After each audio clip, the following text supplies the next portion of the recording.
Hit some All music. right, go for it. So I started listening to Christmas music today. You did. Wait, Nice. so you're surprised that you look homeless. This is my nice you outfit just for the day. looked and you're like, okay. All right, we're going to Yeah, so Neck vein. you're like, I look homeless, and that's just you. You looked at the TV, you saw yourself, and you're like, man, do I look homeless? And it's like, I thought that was the look you were going for. Hey man, we're just thugging it out. I'd give you some change, but I'm not sure if we're going to use it for food. Anyway, hey, welcome to the Outlaw. I need it. Welcome to the, yeah, right. We got an extra cardboard Amazon box if you need it. Welcome to the Outlaw Radio Show. My name is Zach Adams. So glad that you're joining us tonight. You are watching the live stream recording of a podcast that gets released on Thursdays. I pastor a church located just outside of Athens, Georgia. The name of the church is Calvary 316. If you're local, come hang out with us one Sunday morning. Our service is at 10:30. If you're not local but looking for a good church, you can watch online. Calvary316.live is our YouTube channel. Again, the service is at 10:30. We'd love for you to join us on the interwebs. I am joined as always in the studio live with the man that needs no introduction, the maestro of this dysfunction, Scrooge McDuck, a.k.a. Pope Creighton Vaughn. Hello. I am so excited for Halloween and Thanksgiving after that. Because there are two holidays between now and the end of the year. I don't. It's very important. I don't to me disagree that there with are that. two holidays, Justin. Important ones. No, I don't disagree with you. I don't My know about goodness. Halloween being all that important, but definitely Thanksgiving. It is a bit like we don't do. There's nothing Christmas in my house until the day after Thanksgiving because we like Thanksgiving. Like we embrace Thanksgiving. We make an emphasis to Thanksgiving, what it means, and being thankful, and all that runs into it. We're not in a hurry to get to Christmas, but Me neither. the Friday, the day after Thanksgiving, it's our tradition that I go with the boys, and we get a real Christmas tree, and then we decorate it and get it all set up. So that's kind of our flow. We're very big. We do Halloween, although our decor is more fall, pumpkins and whatnot. And got the fall hiccups. leaves. Yeah. Fall leaves. I got the hiccups. Yeah. You see, when I was growing up, we always did Christmas on December 6th. Because that was my dad's birthday. So that was the year that Christmas season started. Like, it started or And just started. We didn't do Okay, Christmas Day, gotcha. but we did that was the year we brought out the Christmas tree and set it up and put all the ornaments and crap on it. Cool. And that was when our Christmas season started. Was December 6th. Well, so we do it. Which we feels do it, much better to me than November 26th or whatever's. We the day do it after the day. Thanksgiving. The reason we do it the day after Thanksgiving, it's twofold. One, I still have a few days off, so it's just like a good. There's like a good window that I can help, as opposed to as a pastoring a church, everything that gets crazy with the Christmas season. The further we get into December, the less likely it is I can help Jessica with decorating and Makes getting sense. stuff out of the attic, whatnot. The other reason is that I'm a big proponent of a real Christmas tree. I love having a real Christmas tree. I love the smell of a Christmas tree. The thing about a real Christmas tree, though, is that dadgummit, they're expensive.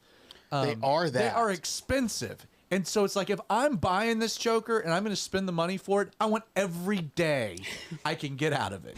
And so that's why I can't do it by Thanksgiving. Thanksgiving has to come and go. But dadgummit, the next day, we're going to get every bit of life. We're going to suck the life out of that tree.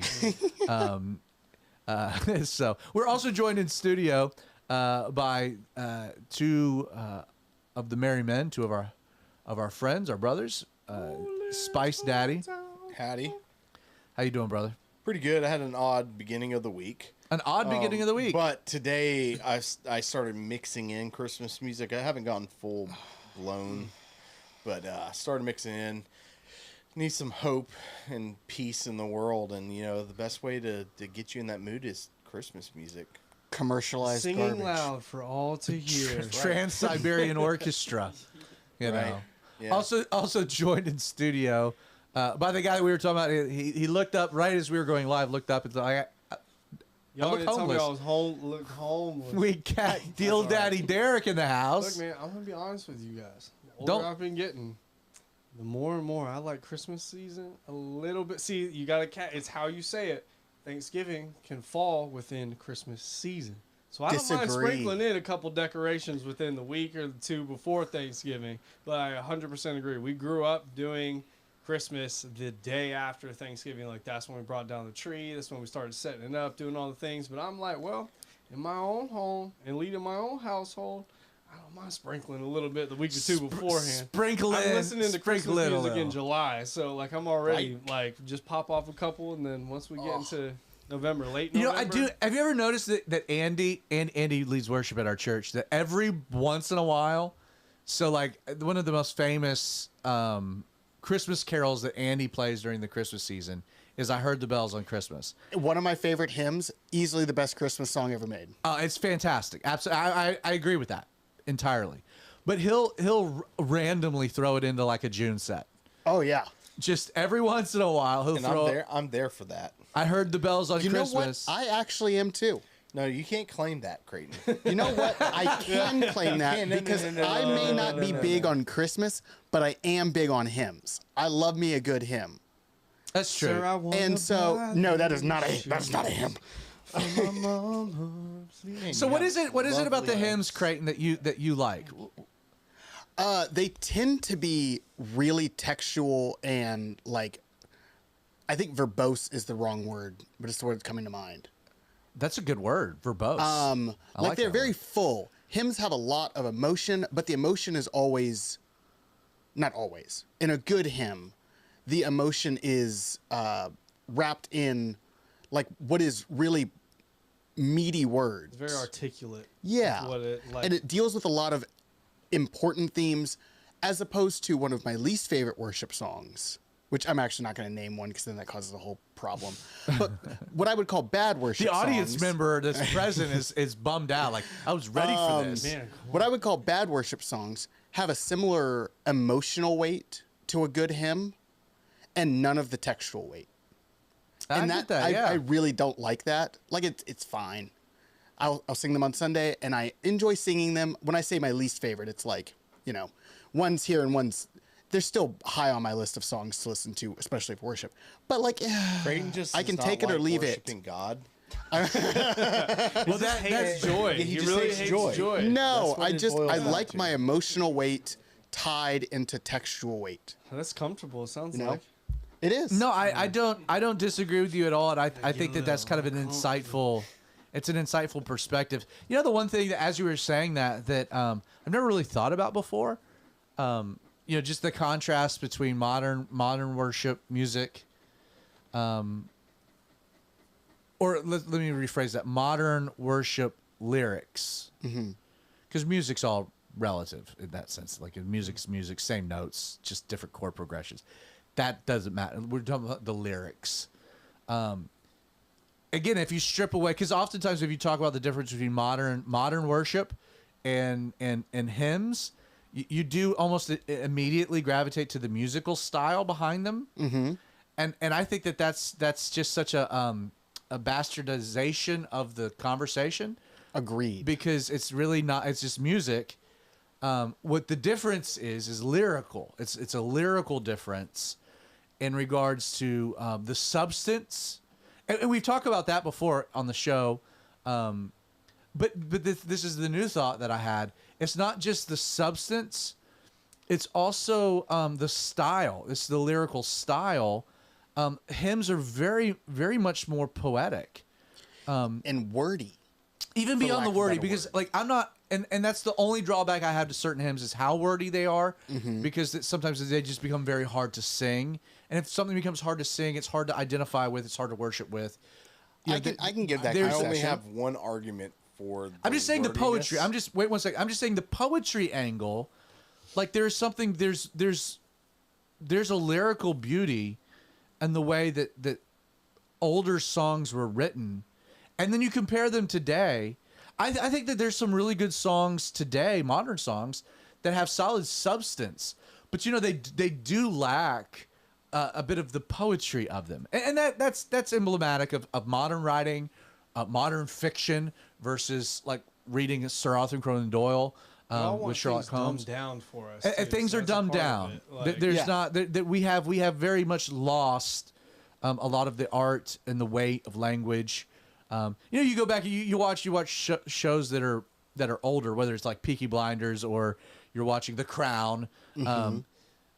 the language, again, the language that's used, people were much more articulate in the way that they express themselves, and I think that also carried into worship, which I enjoyed. Yeah, Justin. I tend to agree with what you're saying, but I think we focus a lot on how the words are written and stuff, because I mean it says in the Bible, you know, when we get up to heaven, we're going to just be singing "Holy, holy, holy is Lord God Almighty."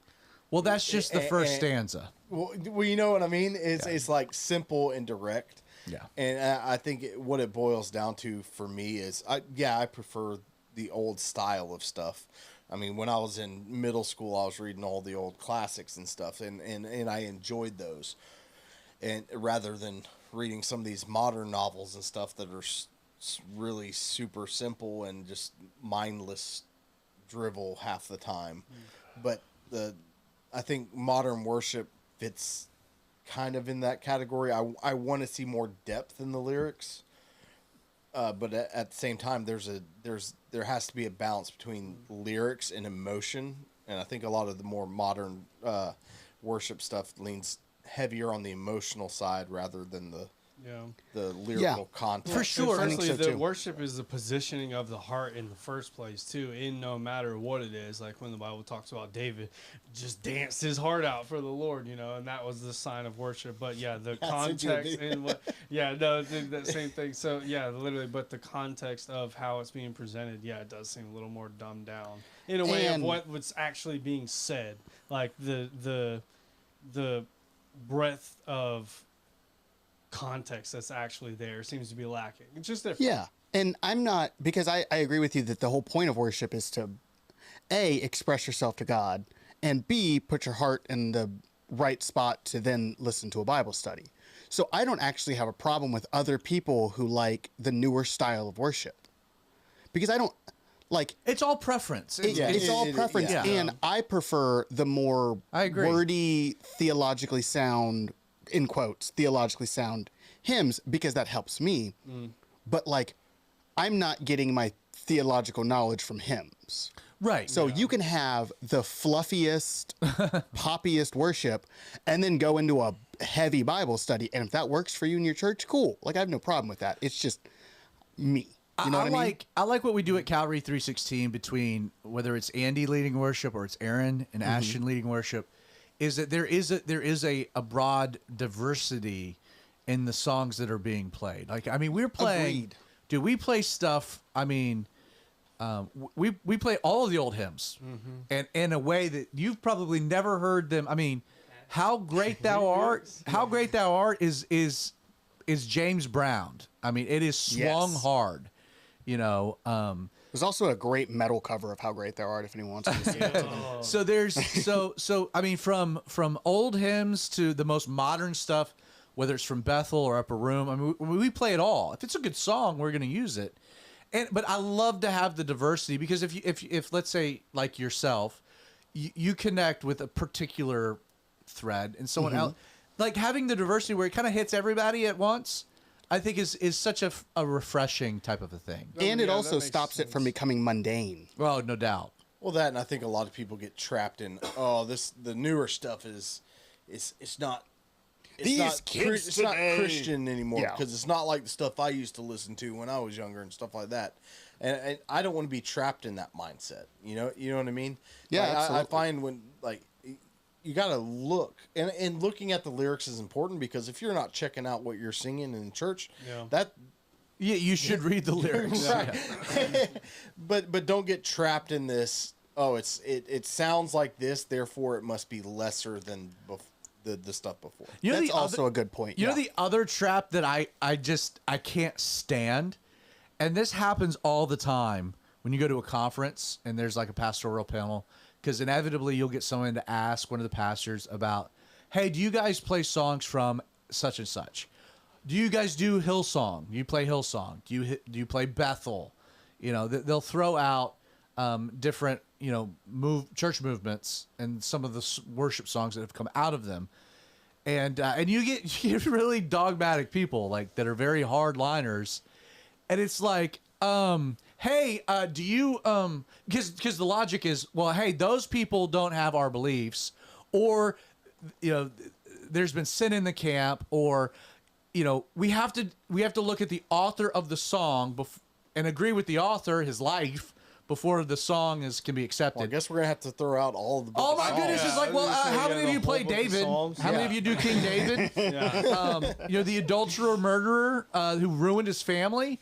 You know what I mean? It's like if we start playing that game, or any other any other secular music that person has or has not listened to, it becomes. Well, and then I had the thought. I was actually, so I play bass during worship, and I was having this thought process while we were doing rehearsal about this particular topic. It's just one of those random conversations happening in my own head while we're rehearsing, and it's like name any other part of church life that we would have the same criteria. Hey, that communion bread, was it made by Christians or was it Jews who don't believe they rejected Jesus? It's like, well, we got to get rid of the only place we can get non-leavened bread from the Jews. Is there a Christian out there doing non-leavened, unleavened bread? Did we expel the? Well, we're actually using. Who makes saltines? Because that would technically count. I don't know. That's not the point. White bread. Or tortilla. I'm giving you some options. That's not the Give me point. some options. But like we use kosher grape juice, in addition to wine. But it's like, but we use wine, so it's like, well, what about those winemakers? Are they believers? What do they stand for? It's like, heathens, who made the baptismal pool? Because I was having that conversation. I was just looking around our building, like we don't have the cameras that are doing our live stream. What Asian made those? It's like, were they a believer? Are we bringing in the devil's juice now? According to the numbers in China, at least, there's a good chance that could be true. So anyway, the way the show works is Creighton drops a topic. My job is to turn that topic into a Bible study by the help of these gentlemen that are in the room, including our audience member, Robert. Before we get to the topic, I tend to like to bring something in. It's typically my own little rant, but this is actually a question I want to bring in that I thought was very interesting, and it's a question that my mom actually, we were hanging out, and she said, hey, I think this would be a good topic, something to bring up in the Outlaw Radio Show. So she asked me this question, and I was like, that's a great question. That's a loaded question. But I really like that question. And the question was, because we have all this stuff going on in Israel right now, and we've tried to discuss a little bit about Israel in each of the episodes that we've done since, Hamas kind of did their incursion into southern Israel. What was it, the 7th of October? Wasn't it the 7th or the 6th? Yeah. One of those dates. Anyway, so you've had like, again, the way that the world has responded, the way the Americans responded, the way our government's responded, like that's all like game for topic. Like we could have topics and conversations galore about just the way that everybody has reacted, differing opinions, and then the strategies moving forward. What should we do? What should we not do? As America, they're our ally. We kind of are beholden to help them with certain defense. Does that include boots on the ground? Is this the precursor to World War III? You can go in all kinds of directions with this particular topic, and they're all they all demand some conversation and attention to some degree. The question that was asked, though, I thought was so interesting.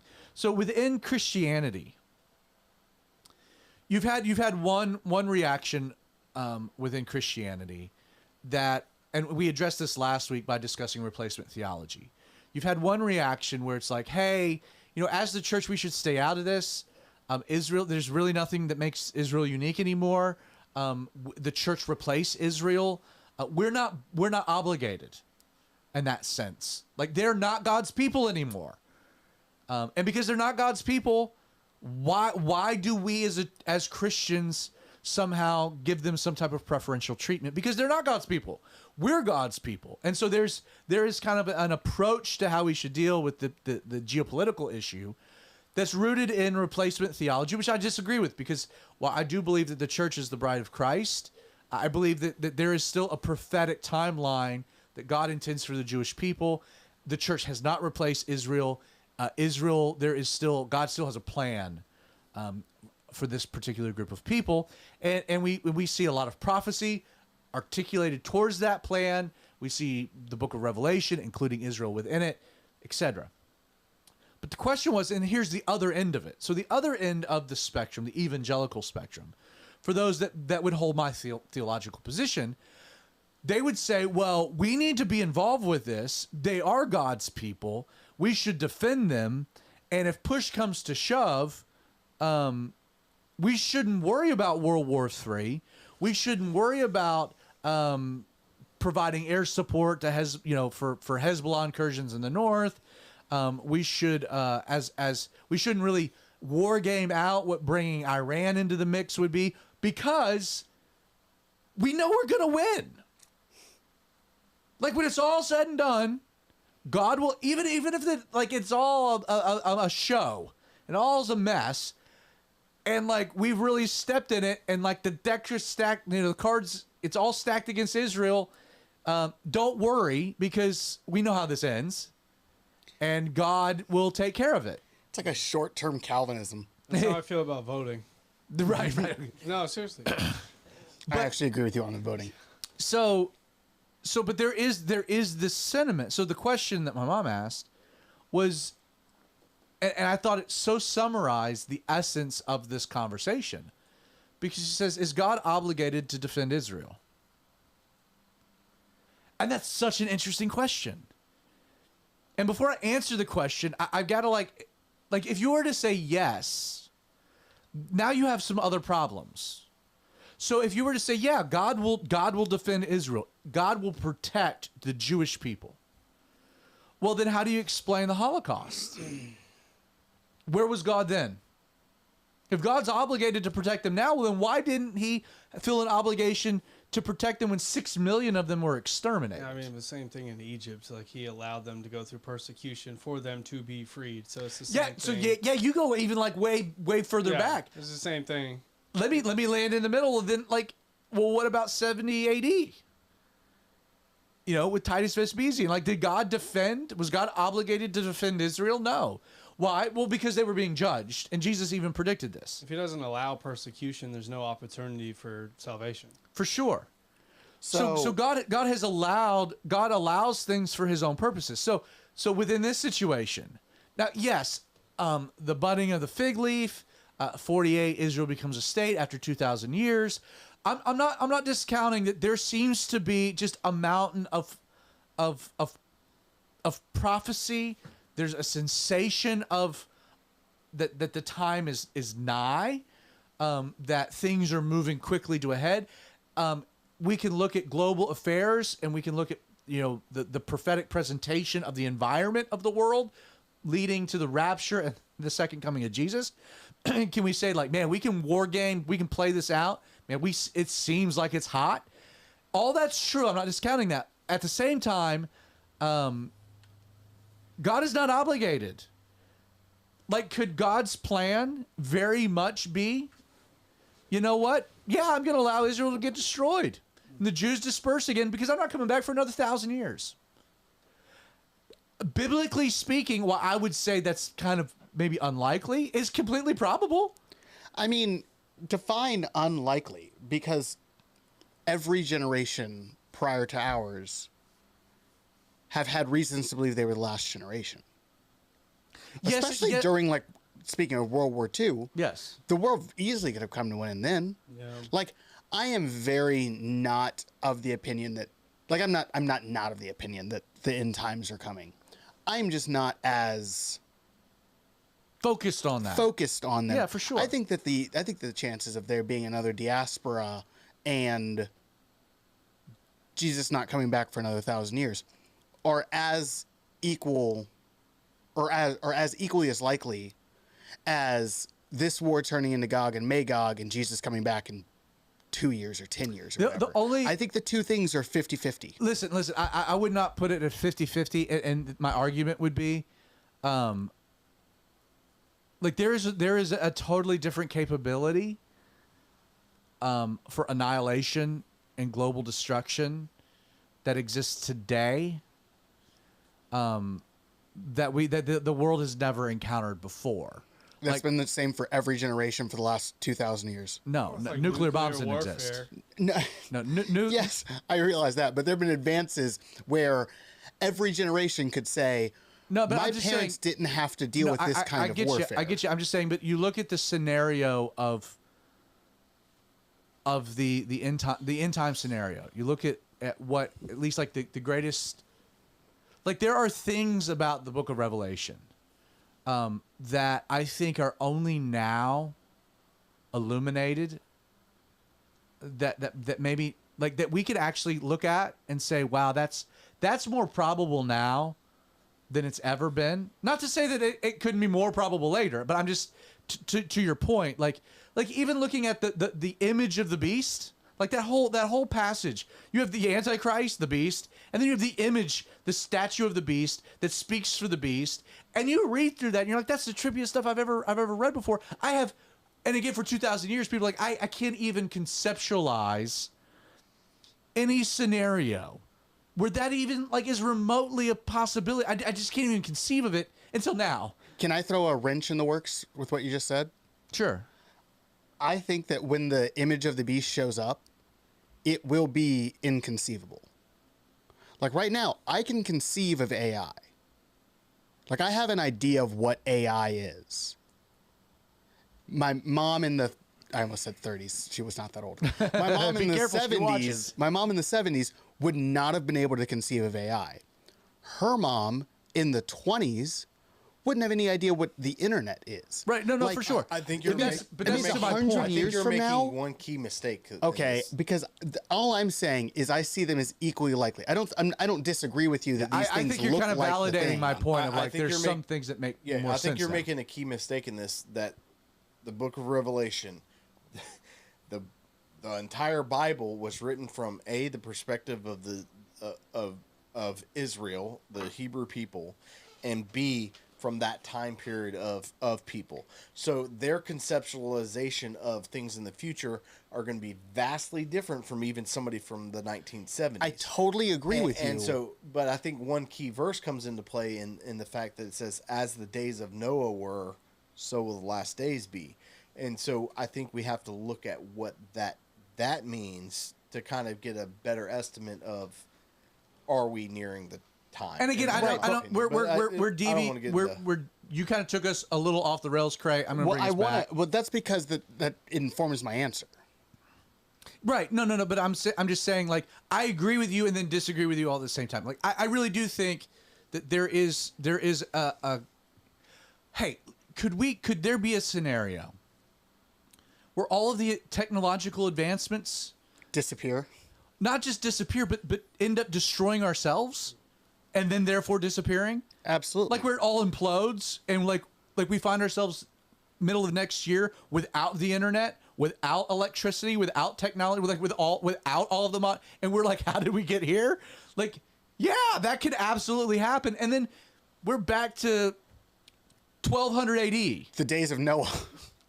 We're back to 1200 AD. Well, actually, the days of Noah might have been more advanced than that. Well, yeah, maybe. He did build an ark. Took him 120 years, but he still built an ark. Pre-flood world, that's a whole nother conversation for another day. True. But the notion, and I guess this is just the caution, because I want to get to your topic. I just wanted to address this. Is God obligated to defend the Jewish people? No. No. The answer is no. He's not. In fact, if like, could the current political setup end up leading to a second Holocaust? There was a first Holocaust. There have been other Holocausts in history with the Jewish people. There have been even rises of other antichrists, but it wasn't the end. I want to go one step deeper now. Okay. What's holding God back from initiating what I'd call Daniel's 70th week? That last 7 years. Like, what is restraining the revealing of the son of perdition? Paul talks about this. And it's the Holy Spirit at work through the church.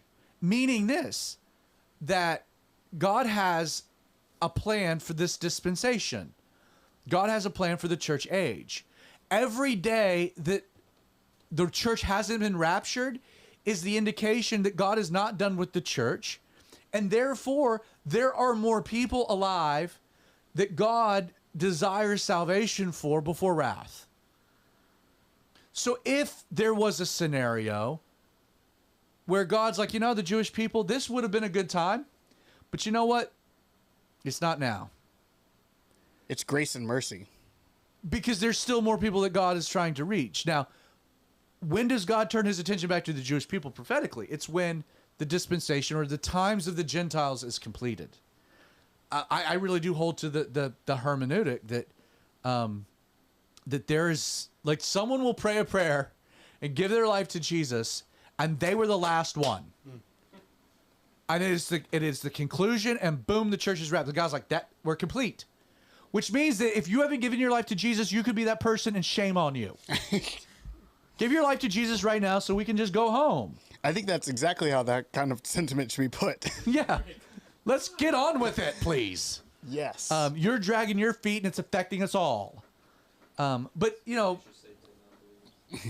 again, I just think, that's an interesting thought to a non-believer. Yeah. It was the audience member chiming in there. It's a good chime. But I do think that's an important question, because I think Christians can get all too cavalier with how America should approach a crisis in the Middle East, thinking, well, of course God will get it. He's got it. Because we think we're really close, and that our involvement in whatever happens is going to initiate something bigger. Be careful. Because there are many instances in history that you could look back to and say, well, that was now. And then was God obligated? No, because Hitler exterminated 6 million Jews. So just be careful. Be careful to that dynamic. I agree. Do we have, again, one of the joys of doing this with a live stream is that people can interact. Again, if you're listening to the podcast, check out the live stream of the Outlaw Radio Show, which is at 8 o'clock. What you're listening to, we record live.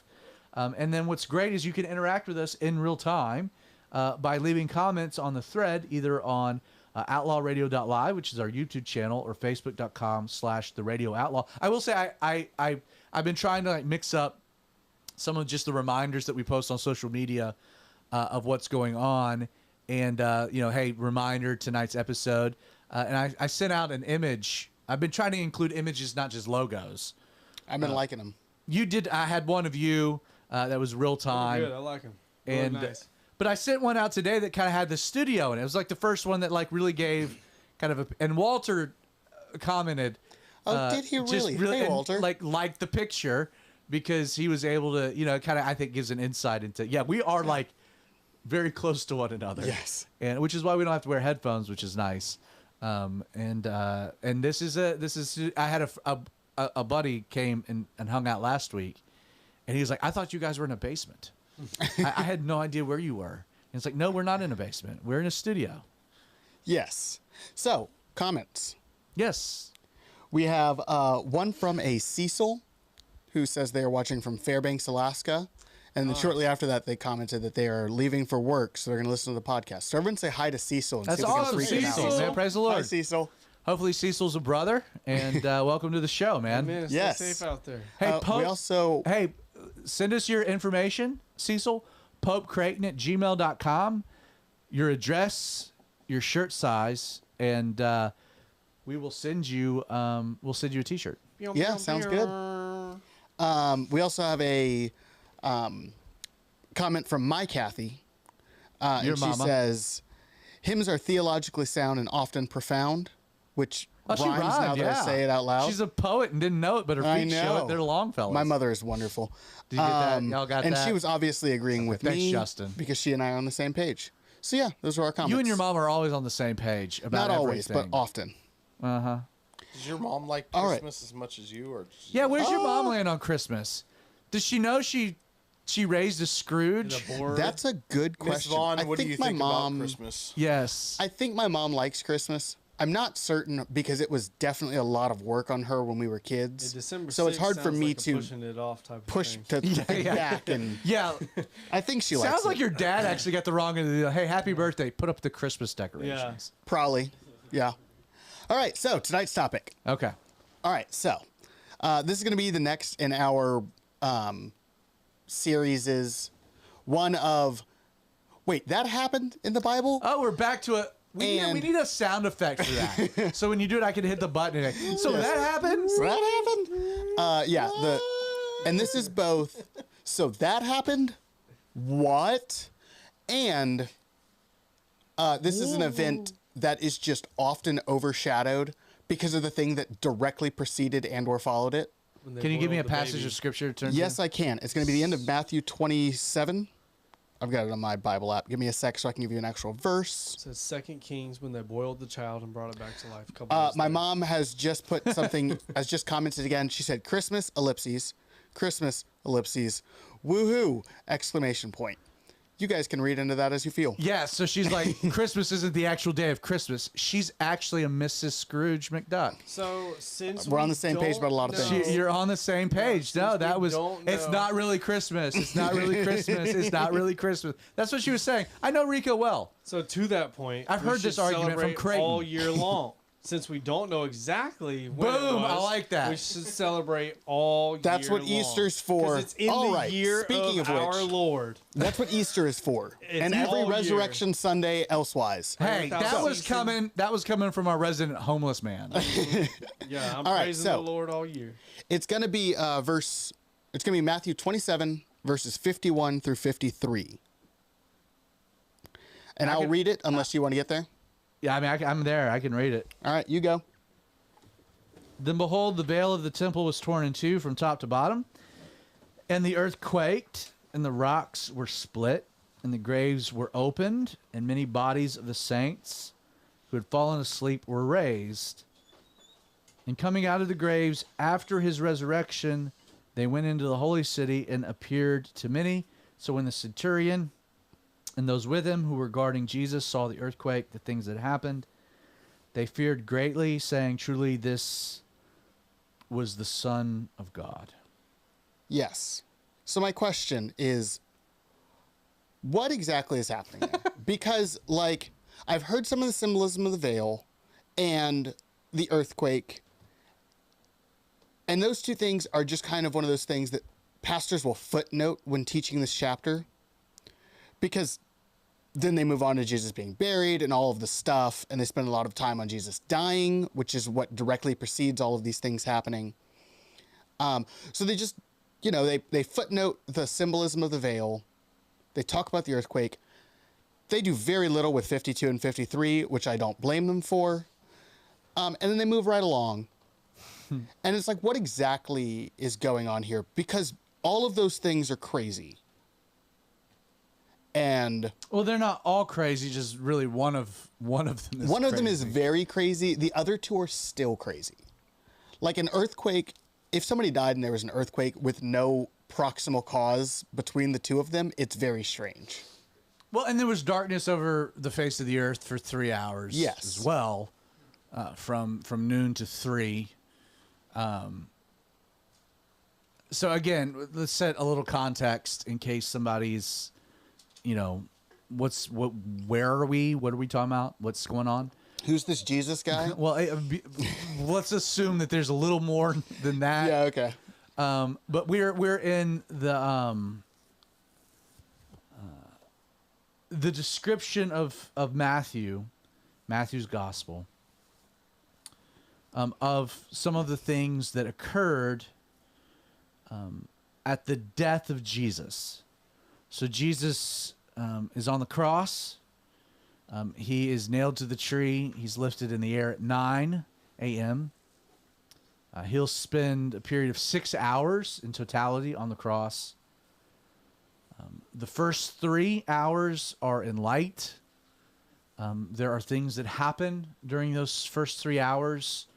There's some conversation that occurs between Jesus and the two thieves that are on the crosses to his right and to his left. There is some dialogue that takes place between Jesus and one of his apostles, the youngest of his apostles, the apostle John, where he instructs John, requests of John that he would take care of his mother, Mary, who's there, So there's some interaction, there's some conversation, some dialogue.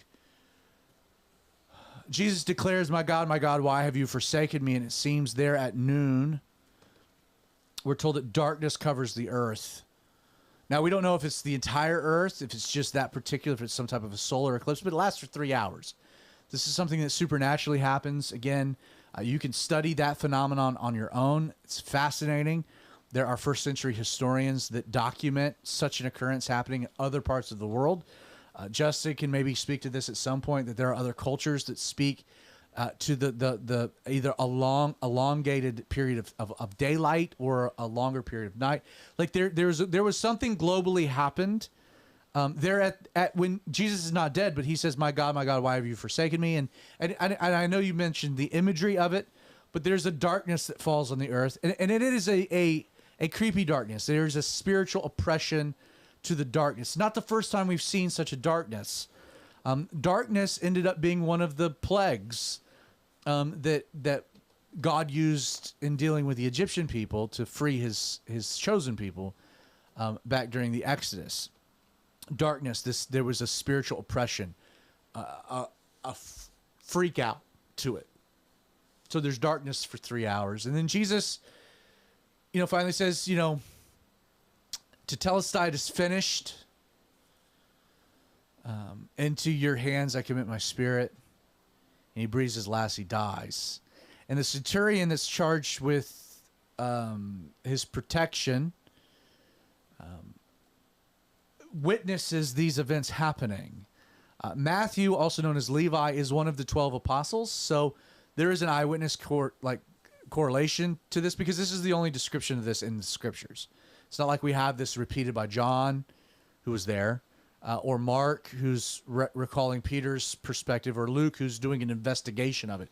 Levi, Matthew, is writing, he includes this. Levi has an interesting connection to an entire class of people that somebody like John or Peter would not have had access to. And that was, being Levi, Matthew, he had family connections to the entire political class, the religious class, the Sanhedrin. It's why Matthew includes way more details about all the inner workings of the trials of Jesus than any of the others, because he had access to eyewitness testimony. When he's recording the conversations that occurred between Caiaphas or Annas and Jesus, or the conversation between Pilate and Jesus, or the conversation between Herod and Jesus, Matthew gives us an insight into that, because he was able to gather the testimony, the recollections of people that were present for those conversations, because he was connected. He was a Levite. He has a particular connection, it seems, to the centurion who witnesses some crazy things happening. The veil in the temple was torn from top to bottom. Again, this substantiates my belief that the Golgotha is actually on the eastern side of Jerusalem, likely the Mount of Olives. It's the only vantage point where the centurion could look west through the east gate into the temple, which faced east, in order to see this occurrence. The temple, the veil being torn from top to bottom, this wall of separation brought about by sin, now being removed through the atoning sacrifice of Jesus. Again, the symbolism of all that, but symbolism rooted in actual events. The darkness, yes, symbolic, was an actual thing. The tearing of the veil in the temple, an actual thing, yes, carries spiritual significance. The earthquake, we're told in other places that the earth groans for its maker. The earth had a physical reaction to the most improbable of all events, and that was the death of Jesus. What is the explanation for it? I have no idea. But as a result, we're told the rock split. Again, there seems to be some like a physical demonstration that the death of Jesus was not a normal thing. I think that that's the ultimate underlying explanation for why you see things happening with the death of Jesus you don't find happening with the death of anyone else. It's because Jesus was not anyone else. Jesus was fully man, but he was also fully God. How all this ties together, you find someone that could explain it, great. He's lying to you because he doesn't know. There are some things that defy our ability to understand. The death of God. Don't know. Well, God didn't die. God continued to live. But there's something that's happening here, and there's a physical demonstration, in all kinds of ways that is meant to be a testimony. And I think that's the base explanation. Darkness is a testimony of something. The effects of sin. The earthquake, a testimony. The power of what's happening. The veil being torn, a testimony. So all these things are intending to be physical things people see, they experience, they feel. That's to be an eye-opener that what's going on is significant. It's important not to be overlooked, it's to be understood, it's to be grappled with. Not just by the commoner that's present, but the people really involved, the centurion, the priests that are about their business in the temple. These are big things. Now, the trippiest part of it is where we're told that the graves were opened and the bodies of the saints who had fallen asleep were raised. And fallen asleep means that they were physically dead. Obviously, they're alive in soul, but their soul returns to their physical body, and they leave. The earthquake apparently opens the graves. They're able to, they're resurrected. They come out of the graves. They went into the holy city and appeared to many. Now, it's interesting. Did they go back? Well, that's a great question. We'll get to that. So look at it again. And the graves were opened, and many bodies of the saints who had fallen asleep were raised. And coming out of the graves after his resurrection, they went into the holy city and appeared to many. Now, that's an interesting thing because, I mean, again, the graves being open, the resurrection happening. Like, does this happen at the death of Jesus? Does this happen? Like, where does this happen? And I think the indication is the graves are open because of the earthquake. But the bodies come forth, again, according to the text, not at the earthquake, but at 3 days later, at the resurrection of Jesus. Because, again, we're told this. Again, the graves were opened, many of the bodies of the saints who had fallen asleep were raised, coming out of the graves after his resurrection, they went into the holy city and appeared to many. Question. Yes. These saints, were they people that, like, you know, Abraham, or people that are, you know, found in the book of Hebrews, what's known as the Hall of Faith, or these recent, I guess, followers of Jesus who had died that are considered saints? Wonderful question.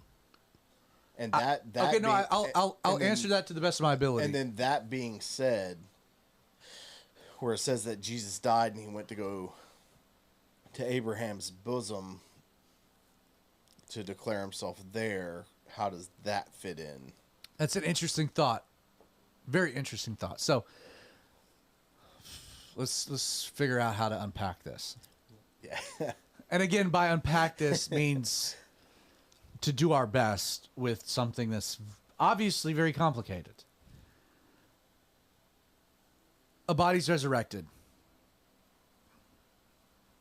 Let's actually take one step back to something else that you said that might give us some interesting context. Again, and we're postulating a theory here. So humanity kind of devolves into two groups of people. At least that's how we kind of frame it. That humanity is presented into those that died before the crucifixion of Jesus, so that they were people looking towards the cross. And whether they went to Abraham's bosom, paradise, or Hades was determined upon their faith and the fact that God would provide a savior. So you have half of humanity that exists before the cross, right? And the evaluation of whether or not they'll go to heaven or not is based upon faith and a coming work of God. You're with me, right? Yeah. Okay. And then there's the second group of people that come after the resurrection of Jesus that are looking back to the full work of Christ, right? And they're placing their faith in a work that God has accomplished. And that's what gives them access to heaven. what happens to, and again, this wouldn't be a large number of people, but what about the people that die and a very small window of human history between the two? So they die in a sense that like Jesus has died but hasn't rose. So you can't look towards the cross because the cross is behind you. But you can't really look back to the cross because the resurrection hasn't happened. And so you're like, there's a 3-day kind of window of human history that what if there's a third category of people that die in this window? This really makes sense. Okay, I know Yeah, I you was got me. thinking the same thing. Like there's this window, and I had no idea this was the topic. You got me thinking about something. So there's a third category of people that are kind of like stuck in like they can't look back, they can't look forward. They're like in the middle of it, and it's these group of people, these saints, that end up experiencing the graves they've literally just died because again their body hasn't decomposed. And again, we know that they're not resurrected, they're revived because they die again. And that's the answer to the audience question. Like, these people die again. When, we don't know. But they die in this small window. And it's like Jesus is going by and boom, they're back. And now they're testifying like, you have no idea what I just saw. And this makes so much more sense. So they come back, and so the resurrection power of Jesus brings this group of people. It gives them the opportunity to testify. Well, it makes sense because the Abraham's bosom was there for those that, like you said, were again. Humanity is always divided into two categories. Yeah. So basically, when you died, you either had. I think we talked about this. Was it last week or a couple weeks ago? You kind of mentioned this. Abraham's bosom is a place where it is basically 2 levels of hell, essentially, where because you have it in the story of Jesus and Lazarus, yeah, and the Different rich dead man. Lazarus. Right, you're right. Different Lazarus, but like this, you get the poor man. Yeah, you get the Lazarus and the. No, it is Lazarus and the rich man. And but the you rich get man, the yeah. you get the imagery of it, Right. And we see this divide between these two groups of people, and if Jesus is there ministering or explaining, talking to people in Abraham's bosom, that 3-day period where he hasn't rose again, they can't go to heaven because death hasn't been fully paid yet because he hasn't risen from the dead yet. But they can't go to Abraham's bosom either because it's basically They're caught, occupied. They died at the wrong time. Right.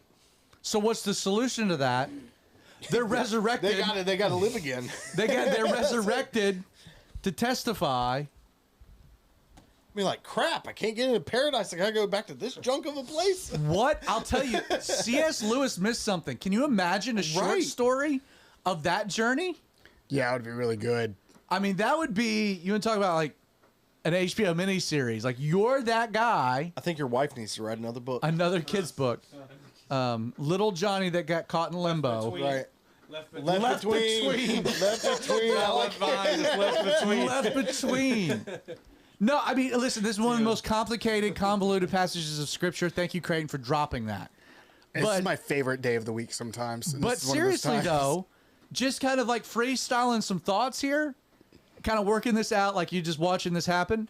Do any of our audience members have any? I'm just thoughts on saying this? that, like- 'Cause, this is mind blowing to me right now. Like, this is because that would give those people, They had nowhere to go. they had nowhere to go, so they might as well come back. Right. And they probably, and again, if you work the timeline, so like they awake, the graves are open, they're awake, and they're laying there like, this can't be happening.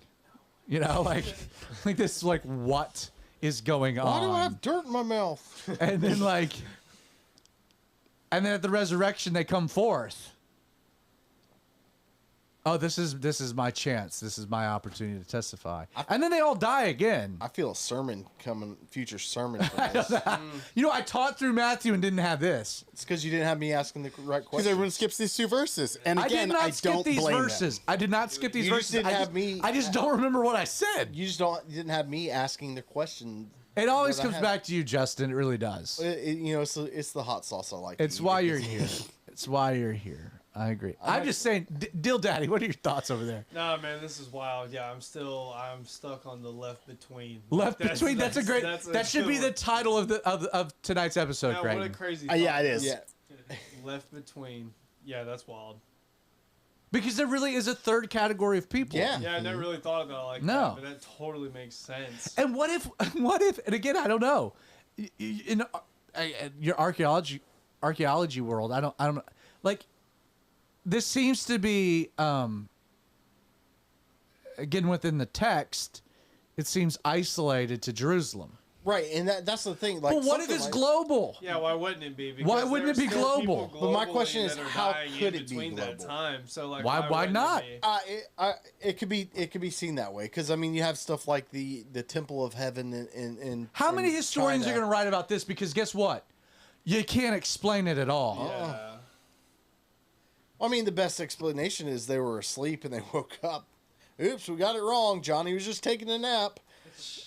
It I don't know, man. It is this weird little section to where I don't know how to answer it. John Schaefer just texted me globally, not just Jerusalem. I Yeah, agree with would you, John. Say, like, why wouldn't Totally. it be globally? No, Because I mean, there's still again, people dying this could be worldwide. what we're saying here could be completely nonsensical and totally off base, and we get to heaven and Jesus is like, But there that is- was the dumbest episode of the Outlaw Radio Show. To which I'd be like, Jesus, thanks for listening. I think there is a clarifying thing in here where it says the saints though, and that's usually not.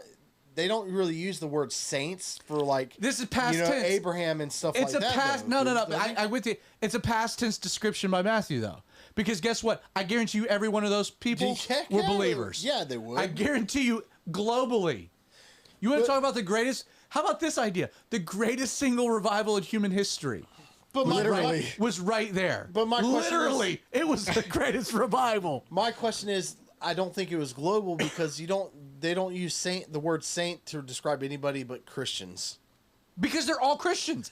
Everybody in that 3-day window that died, that got to witness the left betweeners, they were all converts. So how did they my question is, how did they convert? Did they convert? Were they in Abraham's bosom in those 3 days, or were they not in Abraham's bosom and resurrected? Did Jesus minister to them? They're then? all in Abraham's bosom. I mean, you can make But the that's argument. the question. So if You these can make saints- the argument. I have no idea is the that's answer. right, because they wouldn't make it to Abraham's bosom. right, that's what we're saying. They were Well- left between. Well, hold on. Because I'm going to throw another wrench in. Because if I'm not much mistaken, you say the two groups. I think that only counts Christians. Because, again, if I'm not much mistaken, Everybody goes to Hades now. everyone goes to Hades. They're still in Abraham's bosom. That's what I'm saying. So any of the non-Christians would have made it to Abraham's bosom. So it was just the So Christians it would that have just died. been the Christians. Christians They had who the died. so they were living their life with the expectation of the Messiah, but they died in like this small window they couldn't see it. Though you could argue But they the wouldn't Jews be would make they it. wouldn't be there for the preaching. Right, So that's what I'm saying. So it wouldn't be global at that point. Well, It it's would be global. No, but it's global, but only for those that died in faith. which would So it's a- isolate it to basically the Jerusalem. And, Well, and but it's a Galilee global. regions. Well, I mean, do you think that there was nobody?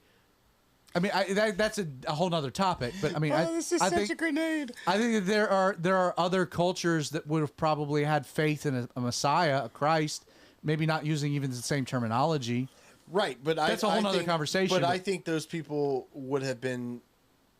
I don't know how to answer this. I don't either, man. A global phenomenon that's applicable to the saints. So what I'm saying is, archaeologically, you don't see any other evidence for a resurrection time For a thing mass resurrection? for anywhere else in the world.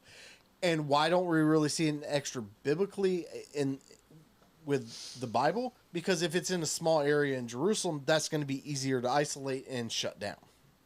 That I guess that's my Or just let the stories die out. right. Or Yeah, I everyone's mean, like, "This is the trippiest thing." I don't even know what to say. How are you going to write this? Let's just forget about it. Like of the four, of the See how four this gospel goes. authors, only Matthew's like, "Yeah, I'll take a stab." And he does it in the only way that I think you Like the can do. biggest 2 verses you can get. Yes, the most annoying way to do it from our perspective. Right. Which is just no explanation. This thing totally happened. Have fun. And then move on. You're right. I don't know what to say. I like this. I mean, this was a fun conversation. I mean, we did kind of go some direction. We kind of, I maybe broke some ground here on the Outlaw Radio Show with a theory no one's ever really presented I've left before. you without words, so I mean, it's kind of. I can land the plane. I mean, that's a brand new thought. I've never heard that right. before.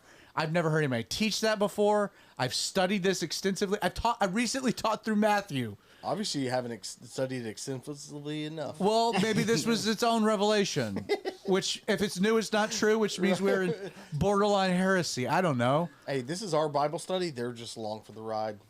I think I can land the Talking plane through though. things. I need to bring this to David Guzik Yes. to see what he thinks of this theory. Also, if you have questions that you would like to have Zach take a stab at, Nice email me segue. at popecreighton@gmail.com. Nice segue. Also, if you take these questions to other people and they don't respond with, this might be crazy, and then telling you what they're going to think, yeah, take it with a grain of salt. Anybody that talks about these two verses and is very adamant about what happened, probably not. Except for us, we absolutely know what happened. We're 100%. We totally killed it. We unpacked it. We killed it for sure. We totally nailed it. Nailed that one. Any comments online? Anything? Karen says that this is fascinating. That's all we No, got. I agree. It is. That is one way to describe it. I also have two more mothers weighing in. Two more mothers? Yes. Colette says that nothing is impossible for God, with an exclamation point. And Karen says, it was Passover. Those who died were not prepared for burial, which I hadn't thought about. Now that's a wrinkle. Yeah, but they hadn't been embalmed yet. Again, where did they go? Because their souls obviously weren't still in their bodies. Well, I don't know. I've never been there. Or what if they were? You're the closest thing I have to that being able to answer that. Hey, that's man. You just opened Pandora's box. No, because I can imagine being there and be like, for 4 "There's months. Jesus. Jesus is on the way." Be like, "What's up, bud?" Hey, wait. Just give me 3 days. We're going back. We won't be there long, but we're going back. You know what I mean? You got me. I would have given him like one of these. Okay. Okay. Yeah, seriously. I just got here again. One That's day is 1,000 in his court, so realistically, it could be years. yeah. I spent 3,000 years in heaven. Yeah. And God's like, yeah, you haven't left your body yet. Dude, it'd be like going to Narnia, I guess. Yeah, 100%. Like, why wouldn't it be? Conceptually, if we operate within the spiritual plane and in our physical plane, like we're constantly at war within the spiritual plane against our flesh, but we operate within our own mortal plane, but this is still there. So why wouldn't it? Narnia. Like, no, yeah, we're constantly in those planes. We just don't have full access to the other plane that is obviously constantly there. We just don't have full access to it, but it is there. So that's why all the verses and them taking them through exactly. Like, well, them taking them through the pits and the revelations and stuff, it could just be access to its temporary access to those maybe things. it takes more than 3 days to get to Abraham's bosom. How it took the Because like in C.S. Lewis, Like physically? in C.S. Lewis's The Great Divorce, it's a bus that brings him in there. Well, that's true. Well, you know, remember the angel? He had to fight for a couple days. He said, "Hey, yeah, I got held up with some spiritual warfare. Like we were fighting off these things." He said, "It took me a little while, literal days, literal time in another realm that took to get to the thing." He was like, "Yeah, this is the mission I was sent on. I got held up. We are My bad." snowballing on this. Well, I think but that this just got crazy. I will say this. All we know right now is to be absent from the bodies, to be present with the Lord. So right now, the moment I die, I'm with Jesus. Like that's an instantaneous thing. However, there is nothing to my recollection in Scripture that tells us how long the journey would be to Abraham's bosom. I have no idea. And you're right. You bring up the angel being sent by God and gets the spiritual you know what? Could take literal time. John did text me. He says recent dead would be a bigger testimony versus you died 100 years ago. And Agreed. I agree with that. John seems to have expert vision at this point. which is good because we need it. Well, he also just had cataract surgery. Oh, I get it. Anyway, we didn't land the plane. We literally crash landed the plane. We took off and went to a different destination. We never landed. We went, hey, actually, we're gonna go fly to India real quick. Yeah. Not sure. We ran into some turbulence. Yeah. Great one, Creighton. Thank you for all of that. Appreciate it. I'm going to take every one of those without the sarcasm that you just painted on there because this was fantastic. This is John just said, "Oh, I see." this is the hands down the most audience participation we've had in the comment section ever. Hey, yeah. Thanks for you guys. It's let me throw this out. We'll get out of here, but I don't know if we want to try to do this between now and the end of the year, or maybe try to like pick one of those cold, dreary nights in January or whatever. But we should do an actual, like, just move all the gear Live show to the church and just set up in the middle of the sanctuary so that there's like anybody and everybody could come. And like just open it up where, hey, the doors open at 7 and man, we go live like we always do at 8 and do like a full there's a live audience, but the studio there's only 3 additional places where people could sit. Unless you want to get real close to Justin, potential 4th. Got a spot right here. Right. Oh, but like it would be, we need to talk about that, and it'd take a little work to move some of the gear. Is there any way that I can produce from like a room so that people can't see me? Oh no, you got to be That would like be no, great no, if I just we're gonna wasn't be like- we're gonna be in the everybody. exact same. Yeah. In fact, we might even like Well, for him to run the camera, so you'd have to be in the back anyway. no, we'd move all that. We'd move it all. Oh. No, we darn. would literally take this setup, put it in the middle of the sanctuary, with the Yeah, light, probably- not the desks. Yeah. This desk you'd have to remove the wall to get this desk out of this Literally, room. we built it Literally, into the the room room. was built around this We could desk. do everybody. We have Nick, Kyle, Robert on there. Like Anybody, everybody on and we there. could have one Mindy. open line mic on a handheld Yeah. that could be Yeah, passed around. let's do it. And it's a 2-hour special. 2-hour special. That's what Extend that. everyone's clamoring for. Yeah. More. Absolutely. Well, we have to start at 7. We're gonna take so we'll all end at 2 9. hours Yeah. to finish talking about if the 3 days was enough to get there. Yeah, exactly. We're gonna. No, this sounds like an awesome idea until you really think about it. Then it sounds Then it like sounds it even could be- better. We'll have coffee. Yeah, we'll have coffee. Yeah.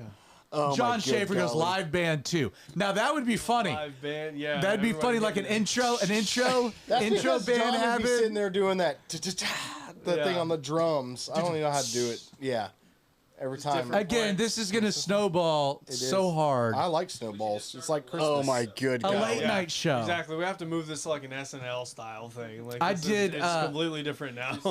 Yeah, exactly. Very first home Bible study I ever started was a college and career ministry. I was the youth pastor, but I started a thing in my apartment.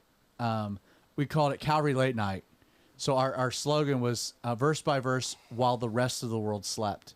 And we started like 9:30 on a Friday night. Like after you'd gone and done whatever you wanted to, come hang out. We're gonna have a Bible study. And it lasted like 4 weeks. It was great. I have another wrinkle now that we're gonna shut this place down. Yeah. Karen just messaged again. This would be, he said, to the thief, Jesus said, today you will be with me in paradise. And I'm pretty sure the thief died before Jesus. Because Maybe it was they just came around him. to break legs. And I'm pretty sure the other 2 were dead. Or maybe they were still alive and they broke their legs and Jesus We had don't. died. Well, I'm I not mean, certain. we don't know when he died. We don't know if he died at that point or if he died before. We don't know. We don't know if it was just him. It is interesting that today you'll be with me in paradise. Maybe Jesus had a buddy pass. He's like, I got one buddy pass with me to get to paradise. The rest of the world in this limbo, all right, bro, you're in. Yeah, I got you. I don't know. I have no idea. I don't know, man. I don't either. It's a great observation. The text seems to indicate that the 2 thieves died after Jesus because because they came by and Jesus was already dead, which is why they didn't break his legs. When we host But Outlaw again- in heaven with Jesus, that'll be sick. That'd be awesome. But again, we don't actually specifically know, to be fair, when he died. But even then, to the argument, like he's there, he's already placed his faith in Jesus. So he has seen what's happening on the cross. The reason Jesus says, "Today you'll be with me in paradise," is he's seeing his death on the cross. What the first group of people is looking towards and what the second group of people is looking back to, he's like the unique guy. He's there. And he sees it. He's there and he places his faith in it. Interesting. Which means that he fits. He kind of fits within the first category, which is why Jesus says, "You'll be with me in paradise," as opposed to heaven. But he's placed his faith. He's been able to see the cross. So he's still at the before. Yeah, we're talking You about would count as the before. Yeah. Yeah, and you got to Okay. remember, like Jesus' crucifixion, everything that happens under the cover of darkness. He is on the cross at 9 a.m. People haven't even woken up, and this is one city, and people don't know Jesus is dead till he's dead. For most people are oblivious to anything that's just happened. So, that it'd be easier to get caught into that like limbo 3-day thing. I'm not sure that the thief on the cross is a great example, Agreed. but I think he fits in the first category if we had to make an honest argument, because he's able to look towards the cross. We're talking about a group of people that they die before they can see the cross. Right. Die before they could see the cross, but after Jesus has died on. Somebody remember this conversation so we can ask Jesus later. Right. I don't think we'll care. Yeah. Yeah. Okay. Or we'll meet some people that's like, "Do I have a story for you?" And you're All like, comes "Sweet." up like, y'all remember that one time you were talking crazy about Yeah. D was looking like a homeless guy, and y'all were talking about crazy John stuff. the Baptist comes up, daps me up. He's like, hey Hey, man, man. Mitzi looks exactly the same. Yeah. Dude, I'm just gonna be like, you watched our podcast? From heaven? Yeah. Yeah. You want some locusts? Yeah, locust. How about Yeah, some honey? Yeah, dude, let me try. I'm gonna have to wrap my brain around John looking like Deal Daddy Derek. I was like a Jewish on Deal board. Daddy. He was rough and I rugged. bet he's got a better beard than he does. Oh, Might John be. absolutely. Well, he did. didn't accidentally cut it off like a Right. moron. Yeah. And anyway, Man, it was we're gonna bounce. Any final thoughts? We gotta get out of here. Anybody else? Great Anything show. Good? Audience member, you got anything?